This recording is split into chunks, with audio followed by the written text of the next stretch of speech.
Hello दोस्तों, आप सभी को देहाती स्वागत है। दोस्तों, आज हम लोग महत्वपूर्ण मुहावरे की को हम लोग क्या करेंगे देखेंगे। तो चलिए दोस्त, वीडियो क्या करते हैं शुरू करते हैं। आप लोगों से रिक्वेस्ट है कि वीडियो को शुरू से लेकर अंत तक देखिएगा, क्योंकि डीलेड एग्जाम में पूछे जाने वाले ये महत्वपूर्ण मुहावरे हैं। तो चलिए दोस्त, हम लोग पहला क्वेश्चन की ओर बढ़ते हैं। तो पहला नंबर क्वेश्चन क्या कह रहा है यहाँ पे देखिए। तो कह रहा है कि दो दिन का मेहमान मुहावरे का क्या अर्थ है। तो देखिए, इसका ऑप्शन नंबर क्या हो जाएगा, यहाँ पे सी हो जाएगा, जल्द ही मरने वाला।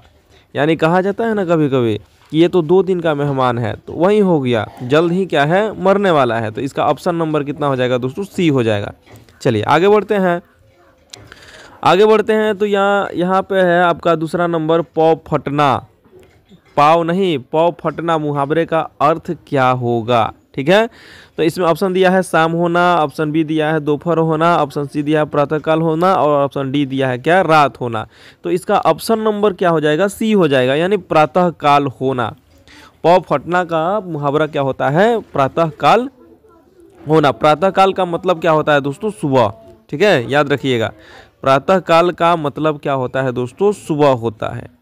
चलिए आगे बढ़ते हैं। तो तीसरा नंबर क्या कह रहा है कि आस्तीन का सांप मुहावरे का अर्थ क्या होगा। आस्तीन का सांप, समझ गए ना। तो आस्तीन का सांप मुहावरे का अर्थ क्या होगा। यहाँ पे ऑप्शन दिया है, घर में सांप निकलना, कपटी मित्र, सच्चा मित्र और सांप मारना। तो इसका रियल आंसर होगा ऑप्शन बी, कपटी मित्र। ठीक है, चलिए इतना क्लियर हो गया। अब हम लोग तीसरा नंबर देखते हैं। तीसरा नंबर यहाँ पे है गुस्सा पीना। गुस्सा पीना का मुहावरा का अर्थ क्या होता है। तो गुस्सा पीना का मुहावरा क्या होता है, क्रोध को दबाना। ठीक है, कहा जाता है ना कि वह गुस्सा पी कर रह गया। तो गुस्सा पी कर रह गया यानी कहने का मतलब हो गया, क्रोध को क्या कर लिया दोस्तों, दबा लिया। चलिए, कौड़ी का 3 होना, पांचवा नंबर क्वेश्चन है, कौड़ी का 3 होना। कौड़ी का 3 होना मुहावरे का अर्थ क्या होगा। और ये बहुत बार क्या किया गया है, डीलेड एग्जाम में पूछा गया है। तो आप लोग क्या कीजिए, गौर से देखिए। तो चलिए, कौड़ी का 3 होना मुहावरे का अर्थ क्या होगा। इसका अर्थ होगा क्या, बहुत सस्ता होना। ठीक है, क्या होना दोस्तों, बहुत ही सस्ता होना।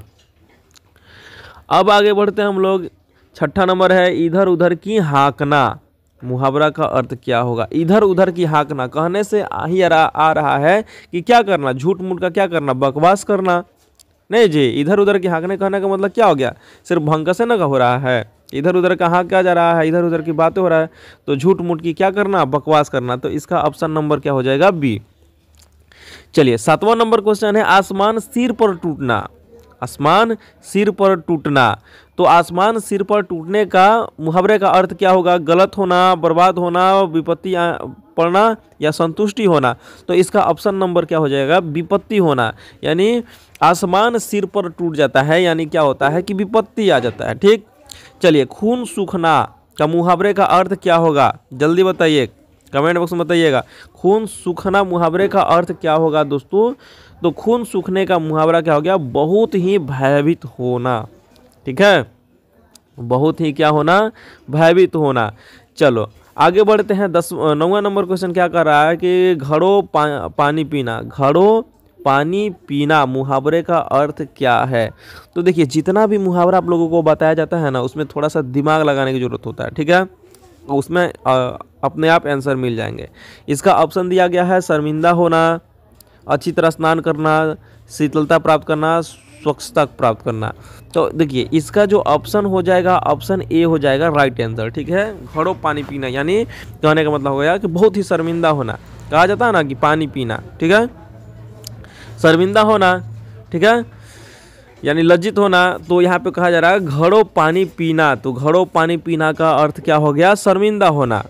अब चलिए, 10वां नंबर लास्ट क्वेश्चन है। 10वां नंबर, हवाई महल बनाना मुहावरा का अर्थ क्या है।